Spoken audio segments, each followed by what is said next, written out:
L'hôpital était silencieux. Il se dissimulait à la lisière de la forêt nationale. La neige recouvrait les arbres. Les routes serpentaient comme des secrets. Elles apparaissaient à peine sur les cartes. Le bâtiment se dressait, seul, un refuge isolé.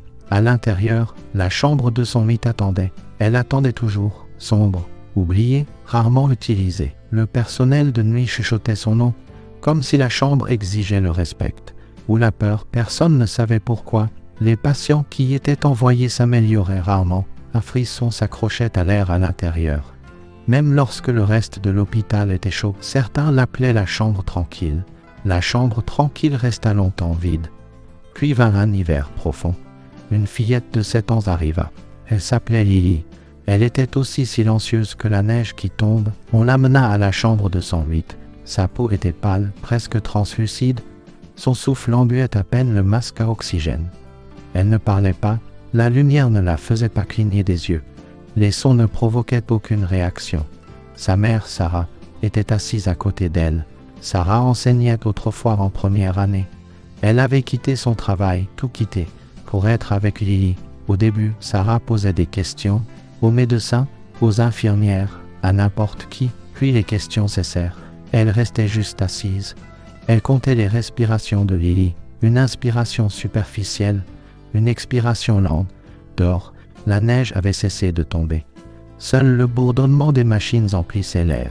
Le silence devint lourd, épais d'attente. Personne ne s'attendait à un changement. L'espoir semblait mince, presque disparu. Alors une silhouette apparut. Au bout du long couloir silencieux, c'était un chien, poil noir et blanc. Il marchait bas sur pattes, se déplaçant avec une étrange détermination. Les caméras de sécurité n'avaient rien montré avant lui. Le couloir était vide.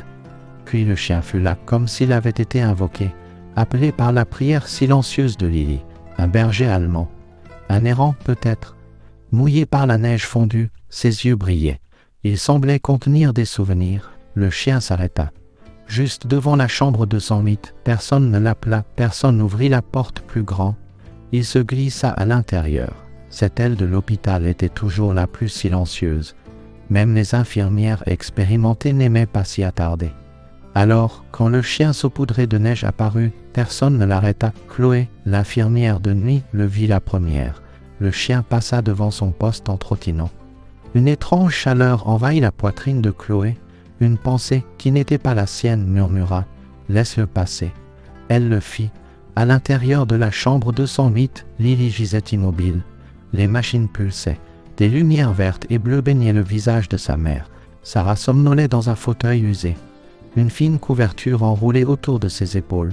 La porte grinça doucement. Les yeux de Sarah s'ouvrirent brusquement. Elle se figea. Un chien se tenait dans la chambre de sa fille. Elle aurait dû crier, appeler à l'aide, ressentir la terreur. Mais elle ne le fit pas.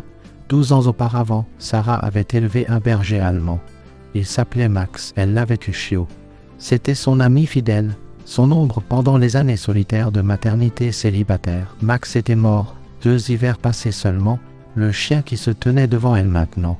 Il était identique, le même pelage tacheté, les mêmes yeux intelligents, le même calme tranquille. Il regarda Sarah. Quelque chose en elle se brisa, un chagrin longtemps contenu, une lueur d'espoir impossible. Sans un mot, elle hocha la tête. Une seule fois, cela sembla suffire au chien. Silencieusement, il s'approcha du lit. Il sauta doucement, s'installa à côté de la petite silhouette de Lily. Puis, il leva une patte, la posa délicatement sur la main ouverte de Lily. Rien ne se passa au début. Les machines bourdonnaient à leur rythme régulier. Sarah retenait son souffle, puis, les doigts de Lily tressaillirent, se refermèrent légèrement autour de la patte du chien. Sa voix brisa le silence stérile, à peine un murmure, fantomatique. « Tu es vraiment venu ». Personne n'avait prévu de laisser le chien rester. Les règles de l'hôpital étaient claires, pas d'animaux près des patients, surtout pas en soins intensifs. Mais la chambre 208 avait depuis longtemps cessé de suivre les règles ordinaires. Quelque chose d'autre gouvernait cet espace. À peine 36 heures plus tôt, Lily avait été transférée en soins palliatifs. Ses organes défaillaient. L'activité cérébrale était minimale. Le docteur Evan annonça la nouvelle. Sa voix était clinique, détachée. Sarah n'avait pas discuté, n'avait pas pleuré. Elle avait juste hoché la tête. engourdi, perdu dans un brouillard de désespoir. Alors, quand le chien apparut, cette créature silencieuse aux yeux savants, personne ne s'y opposa. Mia, une autre infirmière, le dit la première. Un murmure étouffé dans le couloir. Sérieusement, si c'est lui qui la maintient ici, laissez-le rester. Personne ne fut en désaccord. Et ainsi, le chien resta. Ils commencèrent à l'appeler Shadow. Un nom officieux pour un invité officieux. Au début, Shadow restait simplement couché à côté de Lily, immobile, vigilant, mais en quelques heures, les choses changèrent. Les doigts de Lily bougèrent à nouveau, sa faible voix murmura des bribes de mots, son rythme cardiaque se stabilisa. Au matin, ses niveaux d'oxygène s'améliorèrent. Ses pupilles réagissaient à la lumière, les médecins notèrent les changements. Terme clinique, légère surprise frôlant l'incrédulité. Mais les infirmières, celles qui étaient là cette première nuit, savaient, ce n'était pas une coïncidence, c'était un miracle. Un miracle avec des pattes et une fourrure humide. Elles se rassemblèrent devant la porte, observant avec une crainte respectueuse, incertaine. Répond-elle à accent grave. Quelque chose, murmura le docteur Evan, ses yeux fixés sur le moniteur. Je ne sais tout simplement pas quoi. La deuxième nuit, la sécurité fut appelée. Contrôle de routine, des inquiétudes furent soulevées à propos du chien. Le docteur Evan tint bon. Elle est en train de mourir, déclara-t-il sèchement. Où elle l'était, si ce chien l'aide, il reste, pas de question, personne ne le remit en question. D'une manière ou d'une autre, plus Shadow restait, plus Lily devenait présente. Elle commença à suivre les voies avec ses yeux. Elle serra la main de Sarah. Sarah serra en retour. Les larmes vinrent enfin. Des larmes de soulagement. C'était lent, subtil, faible, mais ça arrivait. Lily revenait. Le matin du troisième jour, Lily réussit à s'asseoir, avec de l'aide. Sa voix était faible, mais claire. Elle regarda sa mère. « Je peux avoir de la compote de pommes ?» Sarah laissa tomber la cuillère qu'elle tenait. Elle tomba bruyamment sur le sol. Dans le couloir, des infirmières pleuraient ouvertement. Personne n'osait appeler ça un miracle. Pas encore. Mais pour la première fois depuis des semaines, elles l'appelèrent Lily. Pas seulement la fille de la 208. Le personnel s'arrêtait près de la porte, appuyait les paumes à plat contre la vitre, ne vérifiant plus les moniteurs, juste observant, témoignant. Quelque chose de réel se passait ici, pas un remède qu'il comprenait, pas une théorie médicale, c'était une raison d'espérer. Dans la chambre 208, cela semblait être tout. À la fin de la semaine, Lily n'était plus l'enfant que tout le monde s'attendait à perdre. Elle restait assise pendant des heures parfois, dessinait avec des crayons de cire qu'une infirmière lui avait apportés. D'autres fois, elle regardait simplement par la fenêtre, la tête de Shadow reposant sur ses genoux. Mais quelque chose d'autre commença à changer. C'était subtil au début, facile à ignorer. Le personnel de nuit le remarqua en premier. La température dans la pièce baissait. Après minuit, peu importe à quel point le chauffage était réglé. Une infirmière jura que les lumières s'éteignaient toutes seules, personne ne touchant l'interrupteur. Une autre entendit des chuchotements. Juste devant la porte, des sons faibles, sifflants. Shadow le remarqua aussi. Il cessa de dormir toute la nuit. Au lieu de cela, il restait assis droit pendant des heures, alerte, son regard fixé sur le coin le plus éloigné de la pièce, là où les ombres du moniteur cardiaque s'accumulaient, sombres, profondes. Sarah le vit la première. Elle se réveilla au milieu de la nuit. La pièce semblait plus froide. Shadow était rigide, immobile comme une pierre, les yeux fixés sur ce coin sombre. Sarah murmura son nom.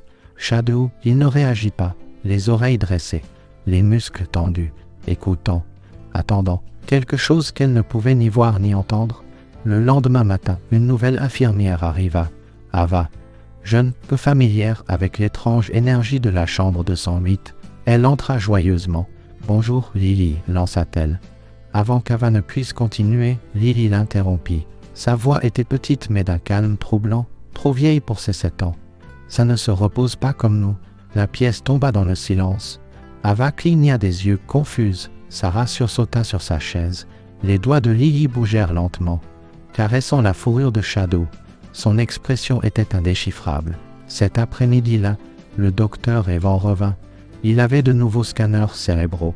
L'activité augmentait, dans des zones auparavant sombres.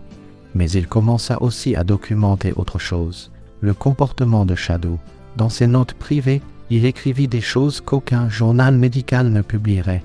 Chien alerte 3H12. Patiente fixant le coin. Chute de température à nouveau. Il ne comprenait pas, mais il le sentait aussi. Quelque chose était dans la pièce où l'observait. La 7e nuit arriva. Dehors, la neige tombait épaisse et lourde, un rideau blanc silencieux. À l'intérieur de la chambre 208, l'air était dense, pas de peur, mais d'anticipation. Une attente qui n'avait pas de nom. Lily dormait, sa petite main reposait sur le dos de Shadow. Sarah somnolait dans le fauteuil, enveloppée dans son cardigan de laine. La pièce était sombre, éclairée seulement par la ligne verte pulsante du moniteur cardiaque. À 3H14, Shadow se leva, pas d'aboiement, pas de grognement. Il se leva simplement, muscles tendus, oreilles en avant. Son regard retourna vers le même coin. Cette fois, il bougea, un pas lent, puis un autre, se plaçant entre Lily et les ombres. Que raide, tête basse, Sarah se réveilla instantanément. Sentit le changement dans l'air, se redressa d'un coup, le cœur battant. Lily, murmura-t-elle. La fillette ne bougea pas, alors les lumières bourdonnèrent. Un tube fluorescent au plafond vacilla violemment. Il éclata.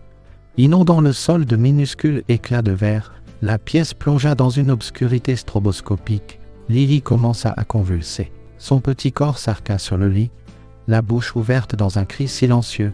Le moniteur hurla, une alarme aiguë, perçante, son rythme cardiaque devint erratique. Les niveaux d'oxygène chutèrent, Sarah cria à l'aide, appuya frénétiquement sur le bouton d'appel d'urgence. Une lumière rouge clignota.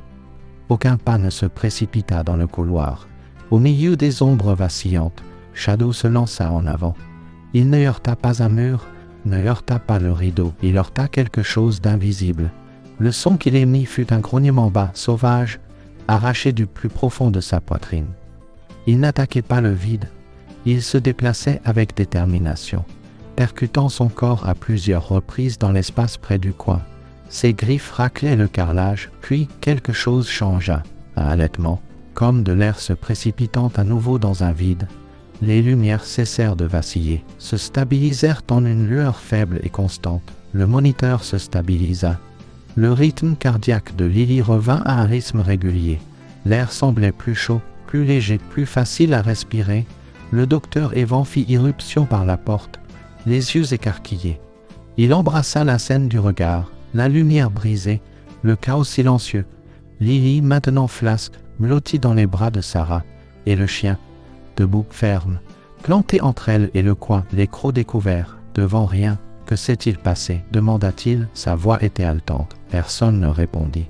Alors Lily remua, marmonna doucement contre la poitrine de sa mère. Je ne l'ai pas laissé me prendre. Dehors, la neige commença à fondre, mais la chambre de 100 semblait toujours en hiver.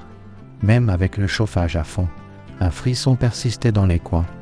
Une tension héritée de la nuit où les lumières avaient éclaté. Lily ne parla pas beaucoup après ça. Elle répondait aux questions, souriait parfois, mais elle était différente. Un calme troublant s'installa en elle. Elle semblait écouter des choses que personne d'autre n'entendait. Sarah le remarqua la première. Comment les yeux de Lily déviaient vers ce coin sombre avant de dormir. Comment elle caressait la fourrure de Shadow en de longs silences. Comment elle ne fredonnait plus de petits airs quand la pièce était silencieuse. Seulement quand Shadow grognait très bas, entre ses dents. Elle a changé, dit une infirmière à voix basse. Ce n'est pas seulement de la guérison, c'est comme si elle portait quelque chose. Le docteur Evan commença à rendre visite sans son dossier. Il ne se penchait plus pour prendre des notes. Il ne cherchait pas de jalons médicaux. Il savait qu'il ne les trouverait pas. Il venait parce que quelque chose se passait dans cette pièce. Au-delà de la médecine, un matin, Lily leva les yeux de ses couvertures. « Est-ce que les noms ont de l'électricité » demanda-t-elle. Sarah s'arrêta. Sa tasse de café à mi-chemin de ses lèvres. « Parfois, répondit-elle prudemment. « Pourquoi » Lily ne répondit pas. Cette nuit-là, ça recommença. Shadow le sentit en premier. Ses oreilles tressaillirent. Sa queue eut un léger tremblement. Les lumières baissèrent. La température chuta. Sarah frissonna, resserra son cardigan. « Qu'est-ce que c'est » murmura-t-elle. Lily n'avait pas l'air effrayée. Elle avait l'air prête. « C'est revenu » dit-elle simplement. Shadow se leva du lit, prit sa position face au coin. Une sentinelle silencieuse, Lily gardait les yeux fixés sur le même point sombre, puis, sans se retourner, elle parla. Sa voix était étonnamment stable. « Si je dis son nom, il ne peut pas rester. » Sarah se tendit. L'instinct maternel hurlait. « Non, ne l'invite pas, ne l'appelle pas plus près. » Mais les yeux de Lily contenaient une étrange fermeté, et Shadow irradiait une calme résolution. Alors Lily murmura le nom. C'était un son étrange, aigu, fragmenté, comme du verre brisé et de la vieille pierre qui grince, pas de l'anglais, pas une langue que Sarah connaissait. Les lumières vacillèrent sauvagement. L'air devint glacial. Shadow aboya. Pas le grognement d'avertissement d'avant. C'était un ordre, un rugissement, rempli d'une fureur ancienne et d'une protection féroce. Le silence se brisa comme une fine couche de glace. Quelque chose d'invisible recula, puis, comme si l'air lui-même s'était comprimé puis relâché, il disparut. Lily halta, retomba contre les oreillers, tremblante, pas de peur, d'épuisement. Sarah se précipita à ses côtés. « Qu'as-tu fait? Qu'est-ce que c'était » Lily ouvrit les yeux. Sa voix était douce mais forte. « J'ai dit le nom qu'il ne voulait pas que je sache. »« Quel nom ?»« Son nom, » répondit Lily. « Et maintenant, il ne peut plus se cacher. » Shadow retourna au lit, se blottit à côté d'elle, posa une patte protectrice sur sa poitrine. Pour la première fois, la pièce sembla vraiment chaude, paisible. Les jours suivants furent calmes, différents. La chambre de Lily devint plus qu'un simple espace hospitalier. C'était un lieu que personne ne pouvait tout à fait expliquer. Sa guérison fut documentée, mesurée, mais jamais comprise. Les médecins utilisaient des mots: rémission spontanée, réactivation neurologique, régénération cellulaire inattendue. Les termes semblaient creux, des explications vides pour le mystère de la chambre 208, et personne ne put jamais expliquer Shadow. Alors ils arrêtèrent d'essayer. Ils observaient avec un émerveillement silencieux, tandis que Lily passait du coma à la conscience, du silence au sourire timide. Son corps guérissait plus vite que quiconque ne l'aurait cru possible. Shadow était toujours là, à côté d'elle, silencieux, vigilant, moins comme un chien maintenant, plus comme une présence, un gardien en service. Quelques jours avant la sortie de Lily, le docteur Evan trouva Sarah. Il tenait une enveloppe cachetée. « Ceci est arrivé à la réception, » dit-il, pas d'adresse de retour, juste apparu. Je pense que c'est à son sujet. » Sarah l'ouvrit lentement. À l'intérieur se trouvait une vieille photographie, délavée, blanchie par le soleil. Elle montrait une petite fille, pas plus âgée que Lily, debout dans la neige. Un berger allemand noir et blanc se tenait à côté d'elle, à n'importe quel chien. Il avait les mêmes yeux profonds, les mêmes oreilles alertes. La même posture fière que Shadow. Odos, écrit à l'encre fanée, 1952. Chambre 208, il l'a sauvée. La ressemblance était frappante, entre les filles, entre les chiens. Cela suggérait plus qu'une coïncidence. Un gardien, à travers le temps. Sarah leva les yeux. Déconcertée, ce n'est pas possible. Le docteur Evan se pencha plus près. Il y a plus, dit-il doucement. J'ai vérifié les archives. Des dossiers difficiles à trouver. Mais presque chaque décennie, parfois 2 fois, la chambre 208 a un patient. Un enfant généralement, état critique, puis une guérison impossible, inexpliquée. Et les notes du personnel, parfois elles mentionnent un chien, noir et blanc, jamais officiellement admis, jamais officiellement vu partir. Il apparaît juste, et puis il disparaît. Mais pourquoi, murmura Sarah, pourquoi maintenant, pourquoi Lily? Lily répondit elle-même à cette question plus tard dans la soirée. « Il n'est pas venu pour moi, dit-elle doucement, caressant la tête de Shadow. Pas seulement pour moi, il est venu parce que c'est revenu. Le froid, elle hocha lentement la tête. C'est vieux, ça attend dans les endroits calmes. Les endroits où l'espoir s'amenuise. Ça se nourrit quand les gens arrêtent de croire qu'on peut le voir. Mais Shadow, il se souvient, il l'a combattu avant. Il a perdu quelqu'un alors, maintenant, il attend. » Sarah regarda sa fille, puis le chien. « Tu veux dire qu'il n'est pas juste un chien ?» Lily secoua la tête. « Peut-être qu'il est plus qu'un simple chien. Mais il est définitivement plus que ça. » Cette nuit-là, Shadow reprit sa place près du coin. Il n'était pas tendu cette fois, pas prêt pour un combat. Il observait simplement, comme s'il appartenait à cet endroit, comme s'il avait toujours été là. Attendant, les lumières ne vacillèrent pas, le froid ne revint pas. La chambre 208 était enfin, vraiment, en paix. Le jour de la sortie arriva. Les couloirs de l'hôpital semblaient inhabituellement silencieux alors que Sarah faisait sortir Lily. Shadow trottinait à côté, sa fourrure frôlant le manteau rose de Lily. Aucun membre du personnel n'applaudit. Aucun adieu formel ne fut dit, juste des hochements de tête, un respect silencieux, une révérence silencieuse. À l'entrée principale, Sarah se tourna vers le docteur Evan. « Il vient avec nous ?» Le docteur Evan regarda Shadow. Puis Lily, qui se pencha simplement, pressa son front contre celui de Shadow. « Tu t'es souvenu de moi ?» murmura-t-elle. Peut-être s'était-il déjà rencontré. Juste peut-être, à une autre époque, dans une autre lutte, dans une autre chambre où un enfant s'éteignait. Peut-être que certains esprits ne reviennent pas en fantômes. Peut-être qu'ils reviennent en gardiens. Peut-être que l'amour, assez profond, peut traverser le temps, traverser la chair, même traverser les espèces. Je pense qu'il restera, dit doucement le docteur Evan, jusqu'à ce qu'elle n'ait plus besoin de lui. Shadow resta silencieux, comme toujours. Il ne remua pas la queue, n'aboya pas. Il marchait à côté de Lily, pas comme un animal de compagnie, pas comme un animal de thérapie, comme quelque chose de plus ancien, quelque chose qui se souvenait, alors que les portes automatiques s'ouvraient, laissant entrer le soleil éclatant de l'après-midi. Sarah jeta un dernier regard en arrière. La chambre de son mythe était silencieuse, vide, mais d'une certaine manière pas entièrement partie, attendant, comme toujours,